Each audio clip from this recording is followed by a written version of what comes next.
गुरुवे नमः। श्रीचैतन्यमनोभीष्टं स्थापितं येन भूतले स्वयं रूप कदा मह्यं ददाति सपदान्तिकम्। वन्देऽहं श्रीगुरो श्रीयुतपदकमलं श्रीगुरुन् वैष्णवांश्च श्रीरूपं साग्रजातं सहगण रघुनाथन्नितं तं सजीवं साद्वैतं सावधूतं परिजनसहितं कृष्णचैतन्यदेवं श्रीराधाकृष्णपादान् सहगण ललिता श्रीविशाखान्वितांश्च नमो विष्णुपादाय कृष्णपृष्ठाय भूतले श्रीमते भक्तिवेदांत स्वामिनिति नामिने। नमस्ते सरस्वती देवे गौरवाणी प्रचारिणे निर्विशेषशून्यवादी पाश्चात्य देशतारिणे। हे कृष्ण करुणा सिंधु दीनबंधु जगत्पते गोपेश गोपिका कांत राधा कांत नमस्ते। तप्त कांचन गौरांगी राधे वृंदावनेश्वरी वृषभानुसुते देवी प्रणमामि हरिप्रिये। वाञ्छाकल्पतरुभ्यश्च कृपा सिन्धुभ्येव च पतितानां पावनेभ्यो वैष्णवेभ्यो नमो नमः। जय श्री कृष्ण चैतन्य प्रभु नित्यानंद श्री अद्वैत गदाधर श्रीवासादि गौर भक्तवृंद। हरे कृष्णा कृष्णा कृष्णा हरे हरे हरे राम राम राम हरे हरे। ओम नमो भगवते वासुदेवाय। ओम नमो भगवते वासुदेवाय। ओम नमो भगवते वासुदेवाय। नारायणं नमस्कृत्य नरं चैव नरोत्तमं देवीं सरस्वतीं व्यासं ततो जयमुदीरये। नष्टप्रायेषु अभद्रेषु नित्यं भागवत सेवया भगवती उत्तम श्लोके भक्तिर्भवति नष्टिके। हरे कृष्ण। तो आज हम लोग श्रीमद् भगवत गीता के 11 अध्याय श्लोक संख्या 47 इसके ऊपर चर्चा करेंगे।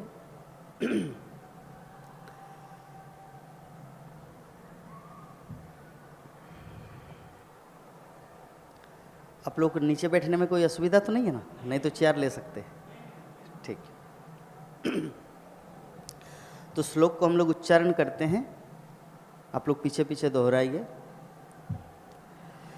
श्री भगवानुवाच मया प्रसन्नेन तवार्जुनेदं रूपं परं दर्शित आत्मयोगात् तेजोमयं विश्वमनन्तमाद्यं जन्मे तदन्येन न दृष्टपूर्वम्। मया प्रसन्नेन तवार्जुनेदं रूपं परं दर्शित आत्मयोगात् तेजोमयं विश्वमनन्तमाद्यं जन्मे तदन्येन न दृष्टपूर्वम्। आप एक बार बोलिए। श्री भगवान उवाच मया प्रसन्नेन तवार्जुनेदं रूपं परं दर्शितमात्मयोगात् तेजोमयं विश्वमनन्तमाद्यं जन्मे तदन्येन न दृष्टपूर्वम्। अनुवाद और तात्पर्य हिज डिवाइन ग्रेस इसी भक्तिवेदांत स्वामी जगत गुरु शिल प्रभुपाद के द्वारा अनुवाद। भगवान ने कहा, हे अर्जुन, मैंने प्रसन्न होकर अपनी अंतरंगा शक्ति के बल पर तुम्हें इस संसार में अपने इस परम विश्वरूप का दर्शन कराया है। इसके पूर्व अन्य किसी ने इस असीम तथा तेजोमय आदि रूप को कभी नहीं देखा था। तो ये जो हम लोग अब तक 3 बार श्लोक को उच्चारण किए, इस श्लोक का अनुवाद है। एक्चुअली श्लोक उच्चारण इसलिए किया जाता है क्योंकि संस्कृत के श्लोक में ही भगवान ने बोला था अर्जुन को। भले ही हमें समझ में आए या ना आए, या हम लोग संस्कृत को थोड़ा भी जानते हो या ना हो, लेकिन एटलीस्ट संस्कृत श्लोक को सुनना चाहिए 1-2 बार। उससे क्या है ना, उसकी ऑथेंटिसिटी मतलब उनका जो प्रामाणिकता वो बोध होता है कि ये व्यक्ति जो भी पाठ कर रहा है, ये जो भी क्लास दे रहे, उसमें कौन से शास्त्र का है। ऐसे में व्यक्ति कुछ भी कुछ बोल सकता है, लेकिन जो भगवान ने अर्जुन को बोला था या अर्जुन ने भगवान को बोला था या सुखदेव गोस्वामी परीक्षित महाराज को बोले थे, उससे क्या ना प्रामाणिकता पता चलता है। क्योंकि संसार में सब कुछ तो सिर्फ झूठा ही चल रहा है। कोई किसी को मिथ्या बोल रहा है, उसके ऊपर उसको बोल रहा है, फिर कान में जा रहा है आम और निकल रहा है जाम। ऐसा ही संसार का हाल है अभी, है ना, आप जहाँ भी देखेंगे। तो इसमें भगवान श्री कृष्ण अर्जुन को यही चीज़ का उल्लेख कर रहे हैं कि ये जो विश्वरूप का दर्शन इससे पूर्व किसी ने नहीं देखा था। तो मैंने ये कृपा पूर्वक अपनी अंतरंगा शक्ति के बल पर मैंने तुमको दर्शन कराया। अभी ये विश्वरूप देखने से लाभ क्या हुआ, ये हमें समझना है। जब कोई भगवान का विश्वरूप दर्शन करता, जैसे मान लीजिए आप किसी व्यक्ति से मिलने गए हैं, तो जब आपको पहले से ही पता रहेगा कि वो व्यक्ति का रैंक क्या है, उस टाटा स्टील या टाटा मोटर्स का बड़ा चेयरमैन है या मालिक है या ओनर है या कोई एक बड़ा गैरेज या कुछ एक कंपनी का जनरल मैनेजर है या मैनेजिंग डायरेक्टर है, जब पहले से थोड़ा बहुत पता चलेगा तो जब उनसे मिलेंगे तब आपको वैसा कैरेक्टर या वैसा भाव लेके उनके साथ बात कर सकते हैं। लेकिन अगर कुछ पता ही नहीं, अरे ये तो चना बेचने वाला कोई है, ऐसा अगर फील हो तो वो तो जनरली हम लोग किसी से भी ट्रेन में जैसे बात करते हैं। तो व्यक्ति विशेष को जानने से क्या होता है ना, उनके प्रति उसे सम्मान बोध होता है कि हमें उसके साथ कैसे सम्मान करना है। तो विश्वरूप का दर्शन जब अर्जुन ने किया, पहले तो उनको लग रहा था यार ये तो वसुदेव का पुत्र मेरे मामा का लड़का है और बुआ का लड़का कुंती का पुत्र अर्जुन। तो उन लोगों को ऐसे में कृष्ण भगवान उनको पता है कौन क्या है, लेकिन अर्जुन को पहले क्या लगता था कि ये तो मेरा, जैसे मेरा बड़ा भाई युधिष्ठिर, भीम, मझला, फिर नकुल सहदेव मेरे छोटे भाई, उसी प्रकार कृष्ण भी मेरे मामा का लड़का है, वसुदेव का पुत्र, ऐसा उनको फील हो रहा था। परंतु जब पूरा भगवत गीता सुना और भगवत गीता सुनने के बाद जब विश्वरूप का भी दर्शन किया, पहले तो ऑडियो में सब कुछ भगवान बोल दिए थे। 10वें अध्याय तक, ये जो भगवत गीता के टोटल 18 अध्याय है, तो टोटल 18 अध्याय में प्रथम अध्याय से लेकर 10वें अध्याय तक सब कुछ वर्णन किया भगवान ने। एक सेकंड,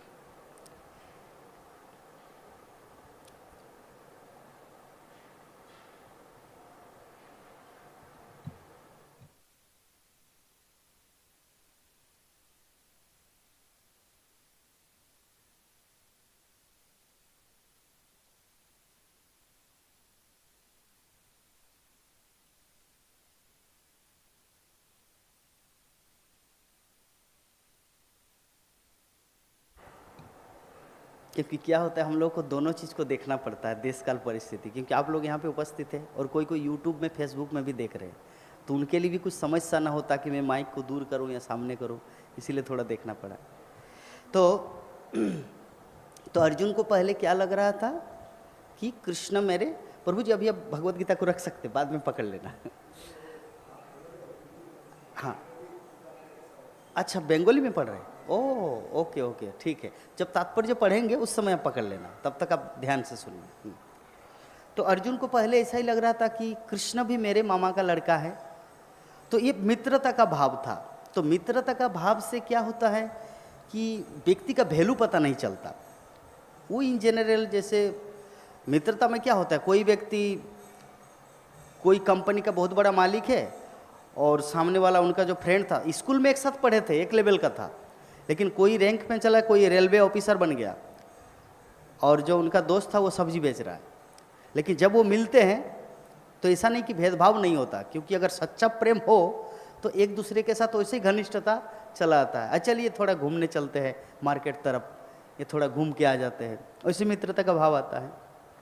परंतु जब ऑफिस में वो व्यक्ति चेयर में बैठे रहते हैं और मीटिंग करता है, तो वो क्या वैसे सब्जी वाला आके वैसे सम्मान करेगा उनको उस समय रेस्पेक्ट देगा, क्योंकि उनको पता है इनका रैंक कैसा है।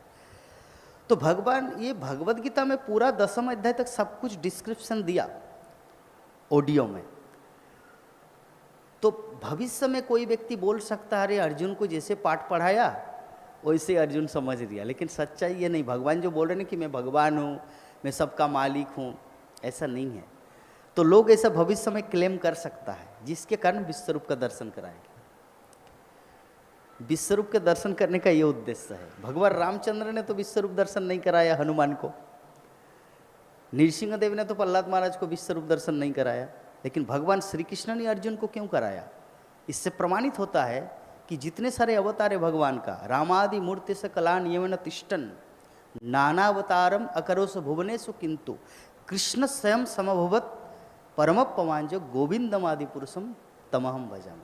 मतलब इससे प्रमाणित होता है कि नृसिंहदेव भगवान के अंश है या अवतार है, भगवान रामचंद्र उनके अंश है, अवतार है, परंतु कृष्ण वो कृष्ण परमेश्वर भगवान है, इसीलिए वही वो चीज़ दिखा सकते हैं। कृष्ण विष्णु बन सकता है, कृष्ण शिव बन सकता है, परंतु शिव विष्णु नहीं बन सकता। ऐसे में कई सारे लोगों के मन में ऐसे दिमाग आता है। जैसे कल मैं फेसबुक में देख रहा था, तो कोई एक लड़की एक इस्कॉन डिवोटी को फोटो लगा, किसी इस्कॉन डिवोटी एक माता जी का, वृंदावन इस्कॉन का, उसका फोटो लगाया है और उसमें कमेंट किए है कि ये लोग शिव जी को डेमीगॉड बोलते हैं, ये इस्कॉन वाले लोग शिव जी को डेमीगॉड बोलते हैं। तो ऐसे करके उनको बहुत निंदा किया है, और उसमें कमेंट के ऊपर कमेंट, कमेंट के ऊपर कमेंट, कमेंट के ऊपर कितना वैष्णव अपराध कर रहे हो लोग। तो वो जो लड़की जिसने वो पोस्ट लगाई है, उनको तो खुद तो कुछ आइडिया है नहीं, शास्त्र ग्रंथ पढ़ते नहीं, बस वो शिव जी की पूजा आराधना करते हैं। तो उनको लगता है कि शिव जी और भगवान राम, भगवान कृष्ण, भगवान विष्णु सब समान है। लेकिन हमें तो तथ्य को समझना चाहिए। जैसे एक साधारण एग्जाम्पल देके समझा रहे, 5 क्लास में भी मैथमेटिक्स होता है, 6 क्लास में भी मैथमेटिक्स होता है, PhD में भी होता है। तो अगर कोई बैल चराने वाला या बकरी चराने वाला बोले है सब मैथमेटिक्स एक है, क्या एक है? सबका लेवल अलग है कि नहीं? तो शिव जी एक अलग तत्व है, शिव तत्व है, जीव जीव तत्व है, और कृष्ण विष्णु तत्व में आता है। लेकिन उस लड़की को ये चीज़ पता था नहीं, और इसे कमेंट के ऊपर कमेंट के ऊपर किए जा रहे हैं कि इस्कॉन वाले लोग कृष्ण को ही भगवान मानते, शिव जी को डेमीगॉड बोलते। अरे भाई शिव जी डेमीगॉड है, आपको शास्त्र पढ़ो ना। पद्म पुराण में शिव जी खुद अपनी पत्नी को बोल रहे क्या कि आराधनानाम सर्वेशांग विष्णु आराधनम श्रेष्ठ। संस्कृत तो आपको थोड़ा समझ में आ गया। आराधनानाम सर्वेशांग मतलब सभी प्रकार के वर्शिप आराधनाओं में विष्णु आराधनम श्रेष्ठ, कि विष्णु की आराधना मतलब भगवान कृष्ण की आराधना, भगवान नारायण की आराधना, भगवान रामचंद्र की आराधना सर्वश्रेष्ठ। ये कौन बोला? शिव जी बोला। किसको बोले? पार्वती को।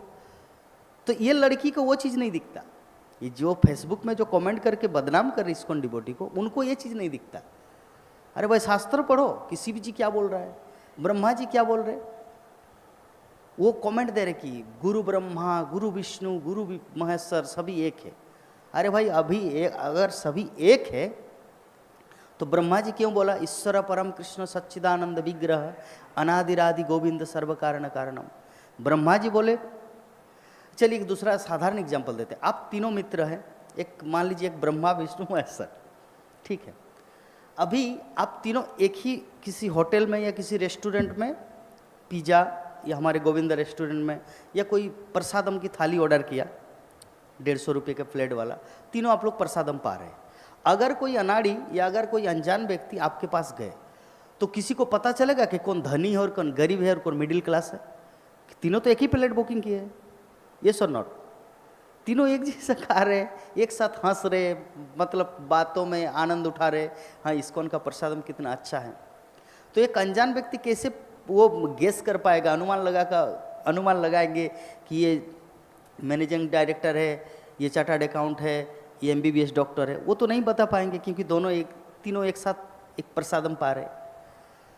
अगर उनमें से कोई बोल दे कि ये मेरा दोस्त चार्टर्ड अकाउंट है, ये मेरा दोस्त हार्ट पे मतलब MBBS डॉक्टर है, तब कोई जो अनजान व्यक्ति जो गए हैं आप लोग तीनों को दर्शन करने, उनको समझ में आएगा। आप फिलोसॉफी को समझिए। लेकिन कोई व्यक्ति अगर अंदाजे से बोले अरे तीनों तो एक लेवल का है, ब्रह्मा गुरु विष्णु गुरु महेश्वर, तीनों तो एक लेवल है, मतलब तीनों एक ही है। अरे पागल, उनमें से कोई क्या बोल रहा है वो तो समझो। शिव जी क्या बोला, आराधना नाम सर्वेशांग विष्णु आराधना श्रेष्ठ, कि सभी प्रकार के आराधना में मेरे प्रभु मेरे विष्णु की आराधना श्रेष्ठ है। और सामने वाला ब्रह्मा जी क्या बोल रहे, मान लीजिए आप विष्णु है, वो ब्रह्मा है, शिव है, तो शिव जी बोला कि आराधना नाम सर्वेशंग विष्णु आराधना श्रेष्ठ, और ब्रह्मा जी क्या बोल रहे कि ईश्वर परम कृष्ण सच्चिदानंद विग्रह अनादिरादि गोविंद सर्व कारण कारणम। तो ब्रह्मा जी भी बोले कृष्ण श्रेष्ठ है विष्णु श्रेष्ठ है, शिव जी भी बोल रहे कि कृष्ण श्रेष्ठ है विष्णु श्रेष्ठ है। फिर भी अगर एक अनजान व्यक्ति अगर माने कि नहीं तुम तीनों एक ही हो, तो हम पागल है कि नहीं? वो जो अनजान व्यक्ति पागल है कि नहीं? तो वो लड़की वो पागल है जिसके कारण इसे कमेंट के ऊपर कमेंट किया रहा। अरे भाई, विष्णु ब्रह्मा विष्णु महेश्वर का उल्लेख है शास्त्र में, लेकिन उनमें से वो लोग क्या बोले वो समझना है ना। भगवान विष्णु तो कभी नहीं बोला कि मेरा ईश्वर वो है। हाँ, प्रेम से कोई लोग क्लेम करते हैं कि हाँ, जब रावण को मारने के लिए भगवान रामचंद्र गए थे तो उस समय रावण ने शिव जी की पूजा किया था। अरे भाई, शिव जी की पूजा किए थे वो तो जस्ट सम्मान देने के लिए। मान लीजिए एक दूसरा एग्जांपल देते आपका एक ऑफिस है, कार्यालय, उस कार्यालय में आपका एक अपना चेयर है और बाकी स्टाफ लोगों के लिए जो मीटिंग होता है, आपका मीटिंग का जो छोटा छोटा चेयर है और आप जिसमें बैठते हैं वो आपका चेयर है। जिस दिन आपका गुरुदेव जाएगा आपके ऑफिस में, आप क्या उनको स्टाफ चेयर में बैठाएंगे या अपना चेयर कुर्सी छोड़ देंगे? बताइए, आप अपना कुर्सी छोड़ देंगे ना? ये सम्मान है, यही सम्मान है। जब बृहस्पति आते थे तो इंद्र अपना राज सिंहासन छोड़ देते थे और बृहस्पति वहाँ पर बैठ जाते थे। इसका मतलब ये नहीं कि बृहस्पति राजा बन गया। जब हरिश्चंद्र महाराज राजगद्दी में बैठते थे, जब विश्वामित्र मुनि आते थे तो हरिश्चंद्र नीचे बैठता था और विश्वामित्र को राजगद्दी में बैठा था। इसका मतलब ये नहीं कि हरिश्चंद्र भिखारी बन गए। मेरे बोलने का अर्थ सम्मान की बात है। तो जब आपके गुरुदेव आपके पास आएंगे तो आप उसको चेयर छोड़ देंगे ना? तो ऐसा ये सम्मान, उसी प्रकार भगवान रामचंद्र थोड़ा सा अपने भक्तों को ज़्यादा प्रेम करते हैं। भगवान अपने भक्तों को ज़्यादा प्रेम करते हैं। चलिए दूसरा एग्जाम्पल देते हैं। कुरुक्षेत्र का जब युद्ध हुआ, कितने सारे जनसंख्या मारे गए? 64 करोड़। कुरुक्षेत्र में, हरियाणा में कितना? 64 करोड़। तो 64 करोड़ जनसंख्या मारे, भगवान श्री कृष्ण ने एक भी तीर चलाया? किसने तीर चलाया? अर्जुन। तो सारे संसार में ज़्यादा क्रेडिट किसको जाता है? अर्जुन को। लेकिन भगवान श्री कृष्ण ही तो सब कुछ किया सुदर्शन चक्र से, बर्बरीक उसका साक्षी है। तो क्रेडिट किसको दिया? अपने भक्त को। तो अभी कोई मूर्ख बोले अर्जुन ही भगवान है। तीसरा एग्जाम्पल देते हैं। जब भगवान रामचंद्र लंका गए, हनुमान कैसे गए? और भगवान रामचंद्र कैसे गए? पैदल, पुल बना के, ब्रिज बना के। तो अभी लोग क्या बोलेंगे? अरे भगवान रामचंद्र, ये रामचंद्र ये भगवान नहीं, ये तो मनुष्य है। हनुमान, हाँ वो भगवान है। तो मूर्ख है कि नहीं वो व्यक्ति? भाई, भगवान अपने भक्तों को ज्यादा क्रेडिट देते हैं। तुमको ये समझ क्यों नहीं रहेगा? धा समझ क्यों नहीं आता? ये संसार का भ्रम है। इसीलिए भगवान बोलते भगवद गीता में कि त्रिभीर गुणे मय भावे एभिम सर्वम इदम जगत मोहितम नाभि जानाति ममम परम अव्ययम, कि ये 3 गुण से ग्रसित ये संसार, त्रिभीर गुणे मय भावे एभि सर्वम इदम जगत, पूरा संसार मुझ परमेश्वर कृष्ण को नहीं समझ पाता। क्योंकि कैसे समझेंगे? जैसे ये जो इस्कॉन का फाउंडर आचार्य है शिला प्रभुपाद, तो जो व्यक्ति शिला प्रभुपाद का बुक्स नहीं पढ़ा कभी भी, भगवद गीता या भागवतम, या कोई इस्कॉन का लेक्चर भी नहीं सुना, वो सिर्फ इस्कॉन टेम्पल में आया और किसी ने उनको बताया भी नहीं कि वहाँ पे जो शिला प्रभुपाद का जो विग्रह है बैठा हुआ, कि वो इस्कॉन का फाउंडर आचार्य, वो किसी ने आपको बताया भी नहीं, आपने कुछ ग्रंथ भी नहीं पढ़ा और किसी से आपको ये रियलाइजेशन भी नहीं कि इस्कॉन का इस्टेब्लिशमेंट कैसे हुआ, तो आपको कैसा लगेगा यहाँ पर आके कि जो यहाँ पर जो कार्य करता है या जो भक्त है उसी को आप सर्वे सर्वा मानेंगे, है ना? लेकिन हमें परम स्रोत को खोजना है, किसका सर्वे सर्वा कौन है और किसने क्रिएट किया इस्कॉन। तो उसी प्रकार हमें कोई भी चीज़ को इमीडिएट रिस्पॉन्स को नहीं देखना है, उसके परे की विषय वस्तु को समझना है। तो अल्टीमेटली भगवान रामचंद्र शिव जी को क्रेडिट दिया, कि बोलते हैं ना लोग कि शिव जी की पूजा किए भगवान राम, फिर रावण का वध किया, फिर दुर्गा माँ का पूजा किए, आँख दिया, ये सब जस्ट फॉर सम्मान। भगवान भगवान है, वो अपने भक्त की पूजा करे, इसका मतलब नहीं कि भक्त भगवान से बड़ा हो गया। तो भगवान ने कहा कि हे अर्जुन, मैंने प्रसन्न होकर अपनी अंतरंगा शक्ति के बल पर तुम्हें इस संसार में अपने इस परम विश्वरूप का दर्शन कराया है। परम विश्वरूप, ये विश्वरूप, इस विश्वरूप के द्वारा पूरा संसार व्याप्त है। ये जो चंद्र और सूर्य हम लोग देखते हैं, सूर्य और चंद्र क्या है? सूर्य और चंद्र है भगवान की 2 आंखें। विश्वरूप की बात कर रहे हैं। कल्पना कीजिए अगर सूर्य न हो, कि संसार तो अंधकार है, चंद्र न हो तो क्या होगा इस संसार का हाल? अभी बोलेंगे प्रभु जी लाइट है, अरे लाइट कहाँ से आया? ये तो समझना है। ये बिजली का स्रोत कहाँ से? पानी नहीं है, बिजली का स्रोत पानी के पर सूर्य प्रकाश है। सूर्य प्रकाश के कारण ही बिजली पानी से उत्पन्न होता है। अगर सूर्य ना रहे तो बिजली खत्म हो जाएगी 1-1.5 महीना के अंदर, हाँ? यस। तो अल्टीमेटली सूर्य और चंद्र के द्वारा ये ब्रह्मांड टिका हुआ है। आप कभी केदारनाथ जाएंगे, बद्रीनाथ जाएंगे, गंगोत्री जमुनोत्री, कुछ कुछ जगह में ना सूर्य का प्रकाश नहीं है, आता है, लेकिन कभी कभी वहाँ पे धंसता जाता है मिट्टी। क्यों? क्योंकि सूर्य प्रकाश टाइट करता है मिट्टी को। तो जहाँ पे सूर्य प्रकाश तीव्र मात्रा में न हो वो तो धंसेगा ही। केदारनाथ जब हम उठे तो जैसे ही उठे पार हुआ तो देखिए कितने सारे लोग मर गए। जब रिटर्न आया दूसरे दिन सुबह, तो हमारे ग्रुप में टोटल 55 लोग थे बस में, मतलब बस नीचे था केदारनाथ के नीचे गौरी कुंड में। 55 लोगों में से 47 हम लोग आ गए और कुछ लोग वहाँ पे 8 लोग वहाँ पे रुक गए। 8 लोग वहाँ पे रुक गए और पूरा चट्टान वो धंस गया, रास्ता एकदम पूरा ख़त्म। और रात का समय है और पुलिस वहाँ पे पहरा दिए, कोई किसी को जाने नहीं दे रहे। लेकिन दूसरे ग्रुप का कुछ लोग मर गए, तुरंत न्यूज आ गया यूट्यूब में। मैं बोला अरे भाई हमारे लोग तो कोई नहीं मरा, तो देखा कि सब सुरक्षित हैं।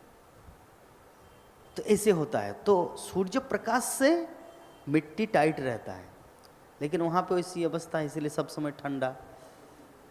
यस। तो विश्वरूप का दर्शन जो भगवान श्री कृष्ण ने अर्जुन को कराया, तो किसी किसी भक्त के मन में ऐसा फीलिंग आता है, भाव आता है कि प्रभु जी काश मैं भी विश्वरूप का दर्शन कर पाता। मन में ऐसा भाव आता है, काश मैं भी अर्जुन के समय मेरा जन्म हुआ होता, क्योंकि अर्जुन कितने भाग्यशाली, उन्होंने विश्वरूप का दर्शन किया।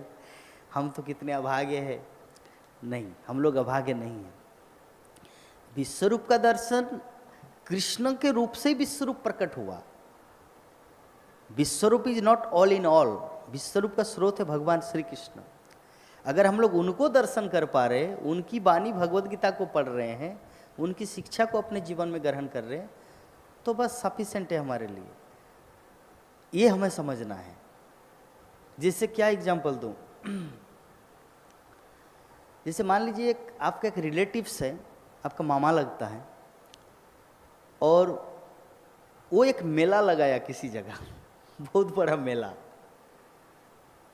और आप लंदन गए हैं, किसी दूसरे, पेरिस हो, लंदन हो, अमेरिका हो, जहाँ भी हो, और आपके मामा के साथ आपका बहुत ही अटैचमेंट है, मतलब आसक्त हैं आप, और आपके मामा ने एक मेला लगाया जिसमें लाखों लाखों लोग मेला में आए, घूमने आए, फिर घूम फिर के चले गए, और आपके मामा ने आपको बोल दिया, भांजा मेला इतना अच्छा था ना, इतने सारे लोग, पापड़ की दुकान, मूंगफली का दुकान, फुचका, गलगप्पा, पानी पूरी, कितना अच्छे अच्छे लोग आए थे, मेला धूमधाम हुआ।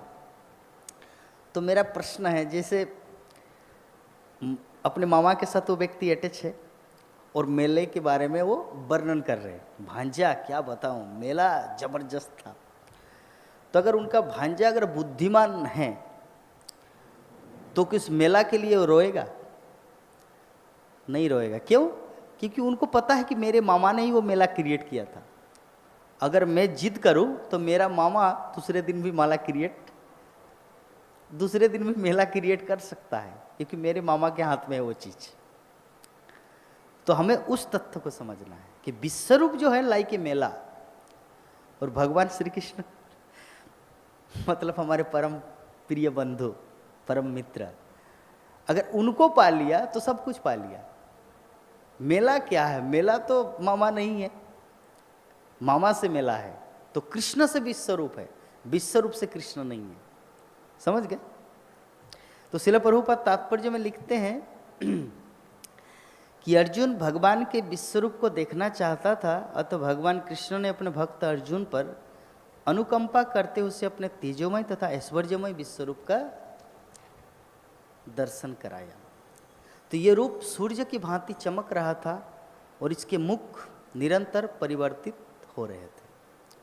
तो कृष्ण ने यह रूप अर्जुन की इच्छा को शांत करने के लिए ही दिखलाया। अर्जुन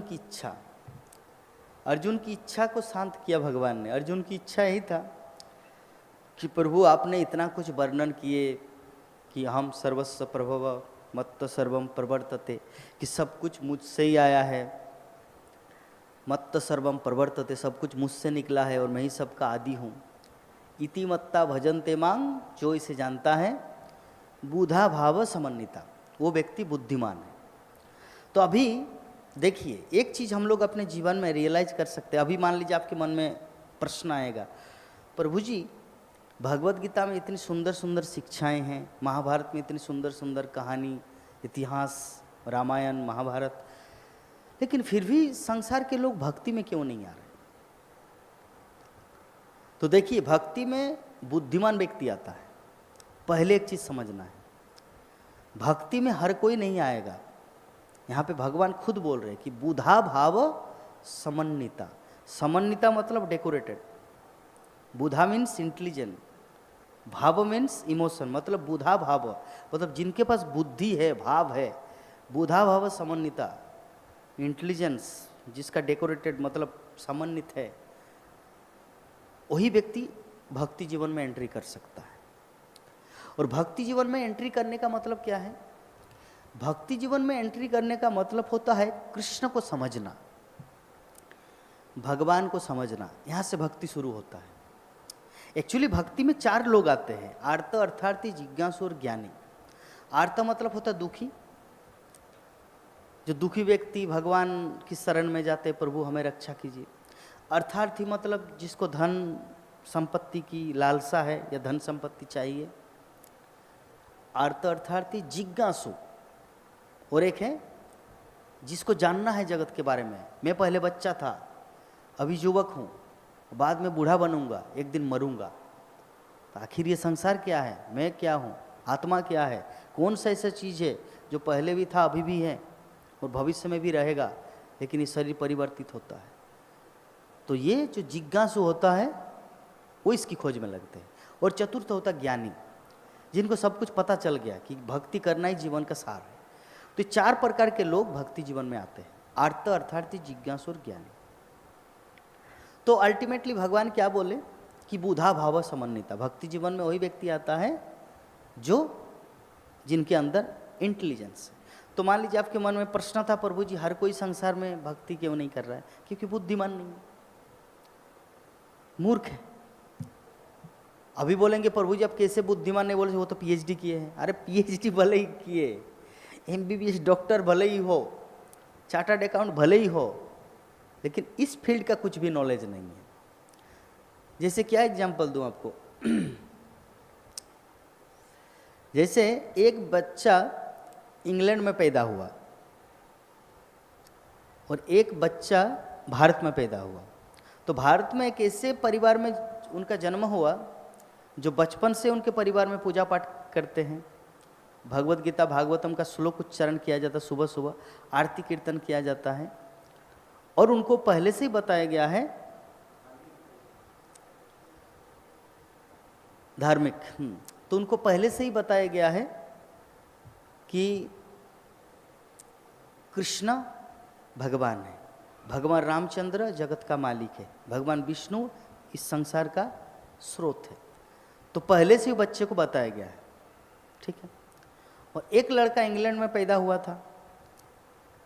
ये जो लड़का है जिस इंडिया में जिसका जन्म हुआ, उनको इंग्लिश का ई भी नहीं आता, ABCD जो है ई भी नहीं आता, लेकिन इनको जगत का पूरा इन्फॉर्मेशन मिल गया कि जगत कौन है, संसार क्या है, भगवान क्या है, मैं कौन हूँ और भगवान के साथ हमारा रिश्ता क्या है। वो बचपन से उनको शिक्षा मिला। और वो जो लड़का जहाँ इंग्लैंड में जो पैदा हुआ वो इंग्लिश में पूरा एक्सपर्ट है, क्योंकि इंग्लैंड में तो इंग्लिश में ही पढ़ाई होता है, बातचीत भी होता है, सब कुछ तो इंग्लिश में। तो हो सकता है वो कभी इंडिया घूमने आया, टूर में ऋषिकेश या मायापुर कभी इंडिया घूमने आया। तो ये लड़का जो जन्म हुआ यहाँ पे संस्कृति, धार्मिक संस्कृति लेके, इनको इंग्लिश का ये भी नहीं आता, और वो आया, इस what this, I don't know, I need water, मतलब वो कुछ इंग्लिश में बात कर रहा है। तो कुछ गांव वाले वाह रे इंग्लिश में बात कर रहे। तो एक गांव वाले, एक मूर्ख की नज़र में पंडित कौन है? वो, क्योंकि इंग्लिश में बात कर रहे हैं, सोफिस्टिकेटेड। और ये जो भगवान को जाने हैं, संसार का स्रोत क्या है, सब कुछ जो जाने, इसके उनकी नज़र में इनका कुछ वैल्यू नहीं है। तो वर्तमान संसार की जो अवस्था है, जिसको हम लोग सोफिस्टिकेटेड, जिसको हम लोग विद्वान मानते हैं, वो सबसे बड़ा गधा है। वो सिर्फ इंग्लिश जानते हैं या कुछ मैथमेटिक्स जानते हैं, मतलब उस फील्ड का उनका थोड़ा बहुत कुछ नॉलेज है। प्रभु जी आपको समझ आ रहा है ना सब कुछ सरल भाषा में?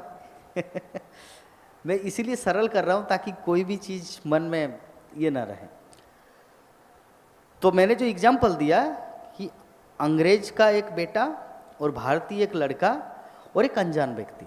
तो अनजान व्यक्ति देख रहा है, अरे ये तो इंग्लिश में बात कर रहा है, तो वर्तमान में सभी तो इंग्लिश में जो बात करते हैं वो ज़्यादा ज्ञानी है। लेकिन ये जो संसार का स्रोत समझ लिया, उस व्यक्ति की नज़र में इनका कुछ वैल्यू नहीं है। तो वो जो उस व्यक्ति, वो स्थिति पूरे संसार की है। पॉइंट को पकड़िए, वो व्यक्ति संसार को उस नज़र में देख रहा है। वो इंग्लिश जानता है, एमबीबीएस डॉक्टर है, चार्टर्ड अकाउंट है, इंजीनियर, सॉफ्टवेयर इंजीनियर, आईटी है, आईआईटी खड़गपुर से पास आउट है, मतलब बस उनको वो नज़र आता है।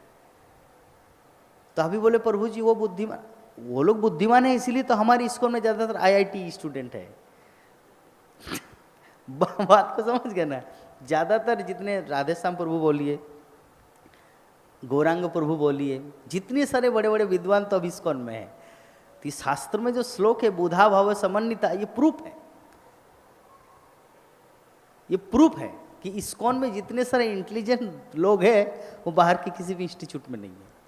आप खुद रियलाइज करके देखिए, आप किसी एक व्यक्ति को दिखाइए जो इस्कॉन में और वो मूर्ख है, आप निकाल के दिखाइए कोई एक डिवोटी को, चाहे वो झाड़ू ही क्यों न दे।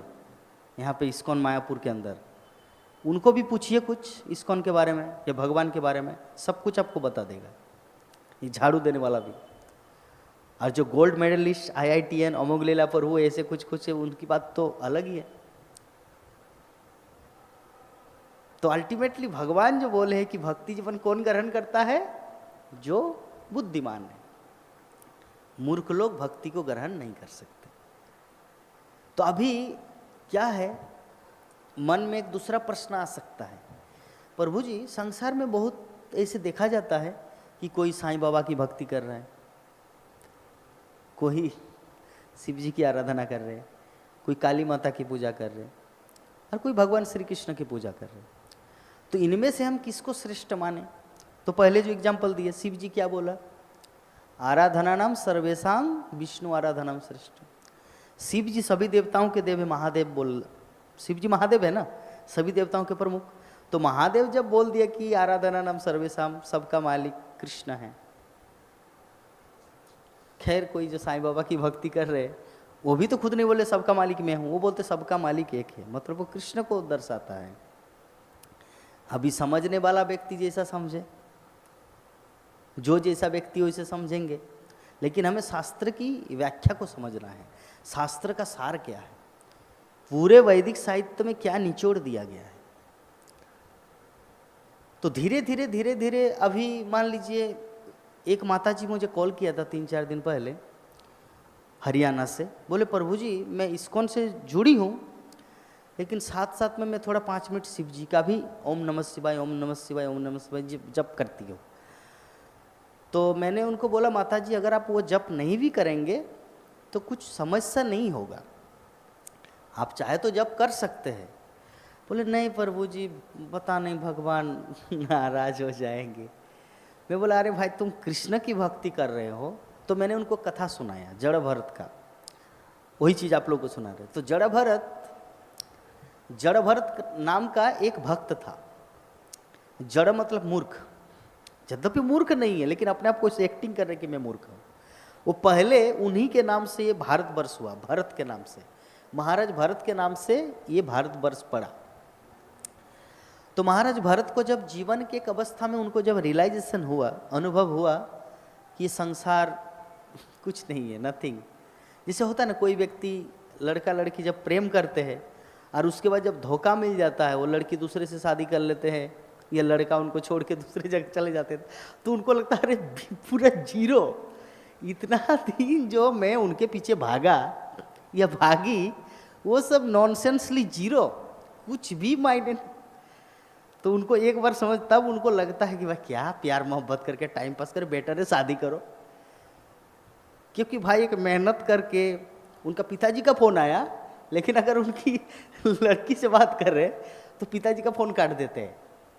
तो उनको उस समय याद आता है जब वो लड़की धोखा देके भाग जाती है, तब उन्हें अरे मैंने पिताजी को भी इंसल्ट किया था इनके कारण उनको भी धोखा दिया था। लेकिन एक समय उनको पूरा रियलाइजेशन होता है कि ये सब यूजलेस है, जस्ट वेस्ट ऑफ टाइम। तो भरत महाराज को ये पूरे संसार का रियलाइजेशन हो गया। जैसे एक जवान लड़का एक लड़की को धोखा मिलने के बाद वो अनुभव होता है, तो भरत महाराज तो वो तो राजा थे जिनके नाम से पूरा पृथ्वी था, भरत नाम से भारत हुआ।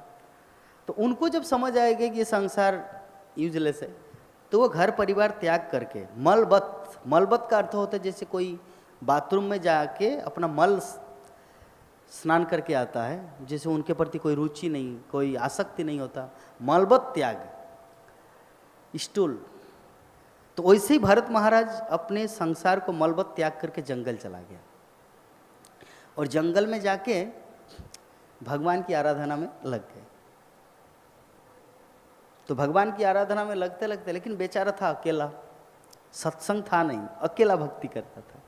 तो अकेले भक्ति करते करते एक दिन क्या हुआ, एक हिरन पानी से बह के आ रही है और वो गर्भावस्था में है, हिरन के पेट के अंदर है और एक बच्चा है, और सिंह दहाड़ मारा। सिंह जैसे दहाड़ मारे, वो डर के मारी, वो जैसे पानी में, मतलब वो बच्चा हो गया और जो मूल जो हिरन, माता हिरन, वो मर गई। अभी बच्चा पानी में ऐसे आबू डाबू खा रही है, मतलब समझ गए। तो ये भरत महाराज अपनी आंखों के सामने पूरा दृश्य हो रहा है। वो अपनी साधना को छोड़ के बच्चे को बचाए, ठीक है, बच्चे को बचाया। बच्चे को बचाने के बाद वो अपने आश्रम में ले आया। आश्रम में ले आने के बाद उसके लिए दूध का व्यवस्था हो या घास का व्यवस्था हो, ऐसे करते करते करते करते ऐसे उनको बड़ा किया। तो जब व्यक्ति बड़ा हुआ, उनको तो छोड़ देना चाहिए हिरण की गुट में या हिरण के सभा में, हिरण के झुंड में छोड़ देना चाहिए, यही उनका दायित्व है। लेकिन उस हिरण के प्रति इतना आसक्त हुआ कि एक दिन, देखिए भाई, जब कोई छोटा बच्चा होता है ना, हम माता पिता उनको बहुत लाड प्यार करते हैं, लेकिन जैसे बच्चा थोड़ा बड़ा होते हैं तो उनका आसक्ति माता पिता से हटकर दूसरे फ्रेंड सर्किल में हो जाता है। लेकिन माता पिता का प्रेम कमता नहीं, वो तो कंटिन्यू है। तो अभी खेलने में लग जाते हैं, खेलने में लग जाते हैं, फिर माता पिता बोलते कब उनका खेल खत्म होगा तब उनको लाड प्यार करें। तो ऐसे ही जब भरत महाराज उस हिरण के बच्चे को बहुत प्यार करते थे, लेकिन वो तो कभी कभी चरने के लिए बहुत दूर चले जाते थे घास खाने के लिए। तो एक दिन क्या हुआ, पूरा शाम हो गया, आया ही नहीं। अभी रात को चिंता कर रहा, उनके पास तो कोई सीसीटीवी कैमरा नहीं था कि कौन से कहाँ से गूगल मैप में थोड़ा देखेंगे, वो तो कोई ऑप्शन था नहीं। अभी सारा रात चिंता किए कि कहाँ गया, कोई शेर आके खा लिया क्या, ये भेड़िया उसे पकड़ लिया क्या। तो ऐसे करके वो चिंता करते करते चिंता करते करते चिंता करते करते मर गया। भरत महाराज मर गया। अभी उसके बाद क्या हुआ, अगले जीवन में हिरण। यस, जो भगवत गीता में कहा गया ना, अंत काले च मामेव स्मरण मुक्ता कलेवरम, जीवन के अंतिम क्षण में जो जिस भाव लेकर मरता है उसको ही शरीर प्राप्त होगा। इसीलिए संसार में ज्यादातर जो स्त्री अपने पति को याद करते करते मरते, अगले जीवन में पति बनता है। ठीक है। जो पुरुष ब्यूटीफुल वाइफ ऐसे मर गई ऐसे एक्सीडेंट में, उनकी यादों में ऐसे करते करते वो फिर अगले जीवन में बन जाएगी स्त्री। ये भागवत में ये सब घटना है, क्योंकि जो जिस भाव से शरीर को त्यागेंगे उसको ही शरीर पुनः प्राप्त होगा। अब हिरण की यादों में वो मरा भरत महाराज, अगले जीवन में बन गया हिरण। तो अगले जीवन में जब हिरण बना तो हिरण का काम क्या है, पत्ता खाना या कुछ खाना, लेकिन उनका पूर्व स्मृति बना हुआ था। ये भगवान की विशेष कृपा, क्योंकि भजन साधन किए थे। भले वो हिरण के शरीर में हैं, लेकिन उनको ये चीज़ पता था कि मैं महाराज भरत था, फिर मैं अपने पुत्र पुत्रियों संतान को सबको छोड़ के जंगल आया भजन साधन करने के लिए, फिर मैं हिरण के प्रति आसक्त हुआ, और अभी मैं presently this body, dear body, मतलब कि हिरण के शरीर में स्थित हूँ। तो जब उनको ये चेत हुआ तो हरिद्वार चले गए। तो हरिद्वार में जो साधु संत समागम, जहाँ पे भागवत की कथा आलोचना होता था, डिस्कशन, तो वहीं पर वो हरि कथा सुनते थे। और जैसे ही हरि कथा समापन होता था वो दूसरे जगह जाके पत्ता खा लेते थे। तो वहाँ के जो साधु संत थे उनको समझ में आ गया ये तो कोई साधारण हिरण नहीं है, ये जरूर कोई संत होगा। तो वहाँ के जो संत थे वो लोग क्या किए, थोड़ा थोड़ा हिरण को प्रसाद भी देते थे ताकि वो दूर न चले जाए खाने के लिए। समझ में आ जाता है ना व्यक्ति को। हम लोग भी देखते कभी कभी घर में कुत्ता ऐसे, मतलब ऐसे व्यवहार करते जैसे मनुष्य हो, है ना, कुत्ता हो या जो भी हो प्राणी, ऐसा लगता है कि कोई मनुष्य हो। सच में ऐसा होता है, किसी पाप के कारण उसको ये दशा मिली, अन्यथा वो अच्छा ही था। तो जब वो संतों को पता चला तो रोज उनको प्रसाद देते थे, प्रसाद देते थे। ऐसे ऐसे अनेक कृष्ण कथा सुनने के बाद हिरण ने सोचा कि मैं कितना भी भागवत कथा क्यों न सुनूं, मोक्ष मोक्ष की प्राप्ति ये हिरण के शरीर से नहीं होगा जब तक मनुष्य शरीर न मिले।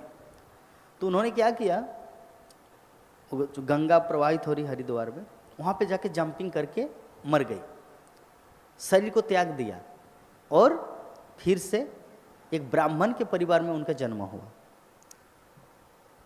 तो उसका नाम क्या हुआ, जड़ भरत। जड़ मीन्स मूर्ख होता है ना, ये जड़ पदार्थ है जिसका कोई चेतना नहीं है, ये कुछ बोलता भी नहीं, तो लाइक दैट। तो जड़ भरत उनका नाम हुआ। तो एक दिन क्या हुआ, उनको उनका बड़ा भाई खेत में जो पशु खा लेते हैं ना अनाज वगैरह, उसको रक्षक के लिए सिक्योरिटी की तरह उनको रख दिया। उनका पिताजी ने उनको कंठस्थ कराया भगवत गीता का श्लोक की एक, वो कंठस्थ करता नहीं, जानबूझ के नहीं कर रहा है, क्योंकि अगर जानबूझ के अगर वो करेंगे, गीता भागवत का पाठ करेंगे तो पंडित बन जाएगा, तो लोग उनको सम्मान करेंगे, तो फिर से उनका फिर इस संसार में बंधेगा। इसीलिए स्वतंत्र रहना चाह रहे, ताकि कोई उसको समझ ना पाए, कोई उसको समझ ना पाए, इसीलिए एकदम गूंगा की तरह रहता, किसी से बात भी नहीं करते थे। तो एक दिन क्या हुआ, वैसे ही खेत में सिक्योरिटी पहरा दे रहे थे, और एक व्यक्ति था जंगल में, वो 108 या 1008, हाँ 108 नर बलि देना चाह रहे थे। तो 107 बलि ऑलरेडी दे चुका था।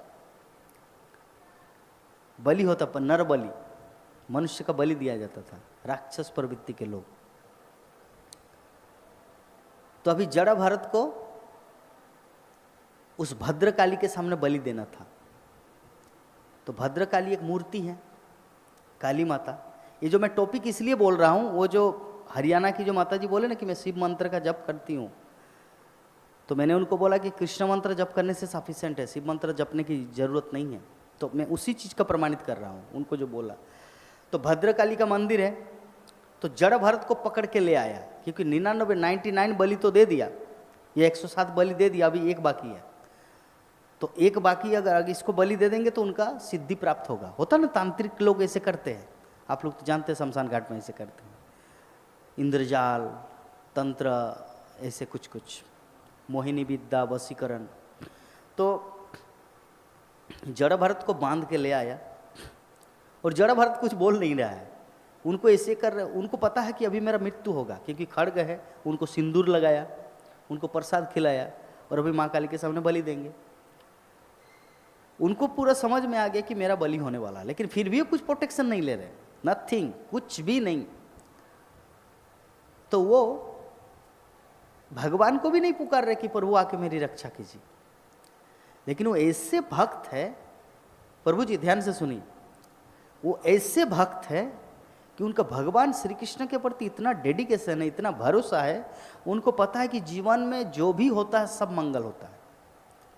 जैसे हम लोग को मान लीजिए कोई आपको किसी ने गाली दिया, तो आप तुरंत उनको रिप्लेस में कुछ बोलना चाहते हैं, क्यों गाली दिया, हमारा टेंडेंसी ऐसा है। लेकिन उनको बलि देने के लिए ले गया, लेकिन फिर भी उनको लग रहा है कि कुछ तो चलिए जो भी है भगवान की मर्जी से, भगवान की इच्छा के मैंने पत्ता भी नहीं हिलता, दैट मीन्स अगर मेरा बलि भी होगा तो भगवान की इच्छा है। तो ये समझकर वो चुपचाप है। लेकिन माता जो भद्रकाली है, भले ही मूर्ति रूप में हो, लेकिन है तो भाई काली माता, तो उनको सहन नहीं हुआ।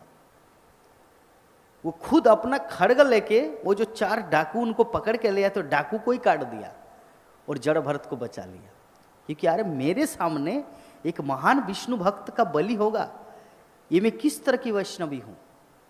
तो भद्रकाली की पूजा किया था जड़ भरत, वो शिव जी का मंत्र जपा था, क्योंकि काली दुर्गा तो शिव जी की पत्नी है, वो क्या शिव का नाम लिया था या काली माता को पुकारे थे? वो किसका भक्ति किया था? भगवान नारायण का, भगवान कृष्ण का। तो अल्टीमेटली जो कृष्ण का भजन करता है वो सभी देवी देवताओं का भजन करता है, लेकिन जो देवी देवताओं का भजन करते हो कृष्ण भजन नहीं करता। इसीलिए जो कृष्ण भक्ति करता है वो सबसे बड़ा बुद्धिमान है। ये ऐसे एक घटना है, ऐसे हजारों लाखों घटना आपको मिलेगा। चलिए दूसरा एग्जाम्पल देते हैं। ब्रह्मा जी का वरदान था रावण के ऊपर, शिव जी का और ब्रह्मा जी का। जब भगवान रामचंद्र मारने आए रावण को, शिव जी ने बचाया। हिरण्यकशिपु को वरदान दिया था ब्रह्मा जी ने कि ना तुम दिन में मरोगे न रात में मरोगे, न जमीन पे न आकाश में, न पृथ्वी में न पृथ्वी के बाहर। लेकिन हिरण्यकशिपु ने उनको मार दिया ना। कुछ दिन पहले मूवी आया था, आप लोग देखे थे ना, नरसिंहा। तो अल्टीमेटली ब्रह्मा जी का वरदान था हिरण्यकशिपु को, लेकिन जब कृष्ण मारना चाहे तो कोई नहीं बचा सकता। तो एक दूसरा एग्जाम्पल, हिरण्यकशिपु प्रहलाद महाराज को मारना चाहा, क्या प्रहलाद महाराज का बाल भी बांका कर पाए? आप लोग तो विष्णु पुराण सीरियल में देखे बी आर चोपड़ा का, कि कैसे जब आया था ना, पहले आते थे 9:30 बजे विविध क्या बोलते दूरदर्शन में, तो प्रहलाद महाराज को सांप के गर्त में डाला गया, कुछ बाल बांका नहीं हुआ। पहाड़ों से नीचे गिराया, कुछ बाल बांका नहीं हुआ। हाथी में कुचला गया, फिर भी कुछ नहीं हुआ। क्यों? क्योंकि भगवान विष्णु के भक्त थे। तो जो कृष्ण का भक्त होगा, संसार का कोई ताकत उनको मार नहीं सकता। दूसरा एग्जाम्पल, दुर्योधन 100 भाई थे, सब मर के खलास। 5 पांडव का एक भी बाल बांका नहीं हुआ। क्यों? यत्र योगेश्वर कृष्ण यत्र पार्थ धनुर्धर, क्योंकि उस साइड में कृष्ण था। तो हम लोग इस प्रकार पूरे विश्व इतिहास को अगर सर्च करेंगे, पढ़ेंगे, अध्ययन करेंगे, तो पता चलेगा एकमात्र कृष्ण भक्त ही विजयी होता है। बाकी सब जितने साईं बाबा के भक्त, काली माँ के भक्त, मैं किसी का निंदा नहीं कर रहा हूँ। मेरे बोलने का भाव है, अगर कृष्ण भजन करता है तो देवी देवता की भी भजन हो जाता है, क्योंकि देवी देवताओं का इच्छा ही वही कि सभी कृष्ण भजन करें। देवी देवता कोई अलग ईश्वर नहीं है, देवी देवता भगवान कृष्ण की दास दासियां हैं। चलिए दूसरा एग्जाम्पल देते हैं। वृंदावन में गोवर्धन पर्वत आप लोग देखे हैं, गए भी हैं। तो जब इंद्र पूजा रोका गया, पहले इंद्र का पूजा होता था, तो नंद महाराज को बोला भगवान कृष्ण ने कि आप लोग इंद्र की पूजा क्यों करते हैं हर साल? तो नंद महाराज ने कहा कि क्योंकि इंद्र वर्षा देता है, बारिश, तो बारिश होता है इसलिए घास उगता है, और घास उगता है इसलिए हमारे गोचारण, गैया, बैल सब खाता है घास, तो पेड़ भर जाता है और हमारे खेती बाड़ी सब कुछ होता है। तो भगवान कृष्ण ने क्या बोला जानते हैं? समुद्र के अंदर कौन इंद्र पूजा करने जाता है? वहां भी तो बारिश होता है। नंद महाराज को भगवान कृष्ण ने बोला कि समुद्र के अंदर कौन इंद्र पूजा करने जाता है, वहां पे बारिश क्यों होता है? अगर बारिश अगर इंद्र पूजा के कारण होता है तब तो गोवर्धन में होना चाहिए, वृंदावन में होना चाहिए, समुद्र के अंदर नहीं होना चाहिए बारिश, वहां पे क्यों होता है? इसलिए बंद करो इंद्र पूजा, उससे बेटर गोवर्धन की पूजा करो। तो जैसे गोवर्धन की पूजा स्टार्ट किया, इंद्र को खबर चला, मतलब किसी ने बताया कि आपका पूजा जो है ना, वो नटखट नंदलाला ने बंद कर दिया है। बोले कहा अच्छा चलो देखते हैं। फिर सांबर तक मेघ, बिजली, वज्रपात, सब कुछ नेछावर कर दिया। वृंदावन के एक भी व्यक्ति का बाल भी बांका कर पाए इंद्र ने? सुदर्शन क्या बोलते हैं, अपनी कनिष्ठ अंगुली से गोवर्धन पर्वत को उठाया और सभी वृंदावन वासियों को, ब्रज बालाओं को, ब्रज गोपियों को, ब्रज गोप को, गाय, बैल, बकरी, सबको बचाया। इंद्र ने कुछ भी कर पाया? तो अल्टीमेटली इंद्र कौन है? देवता। इंद्र देवता है। तो अगर कोई कृष्ण भजन करता है तो देवता भी उनका बाल बांका नहीं कर सकता, क्योंकि वृंदावन के वासीगण कृष्ण भजन किए थे, इसलिए भगवान श्री कृष्ण सबकी रक्षा की। ऐसे कई सारे उदाहरण है। बकासुर आया था, अघासुर आया था। अघासुर मतलब सांप, कंस ने भेजा था, और जितने सारे ग्वाल बाल थे सब चले गए सांप के अंदर। आप लोग श्री कृष्ण सीरियल देखे होंगे रामानंद सागर का, तो उसमें अंदर चले गए सांप के अंदर। अभी अंदर पूरा कैसे गंध आ रहा है, सड़ा हुआ बदबू। अभी भगवान श्री कृष्ण सोच रहे आ रही है, तो सांप के गर्त में चले गए।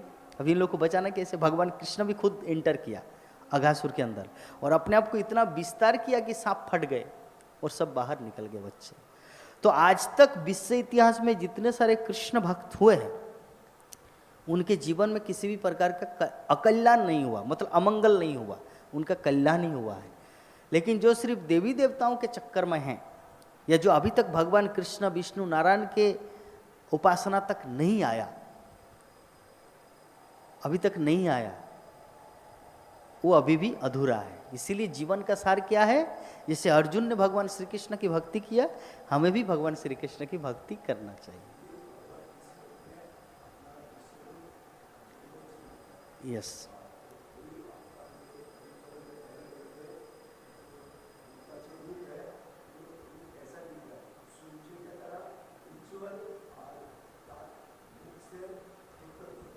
Yes, yes. तो प्रभु जी आप लोगों का कुछ क्वेश्चन है? Any question? ठीक है, तो आज की कथा को यहीं पर विराम देते हैं, मंदिर बंद हो गया। जय गंथरा श्रीमद् भगवद गीता की, अनंत कोटि वैष्णव भक्त विंद की।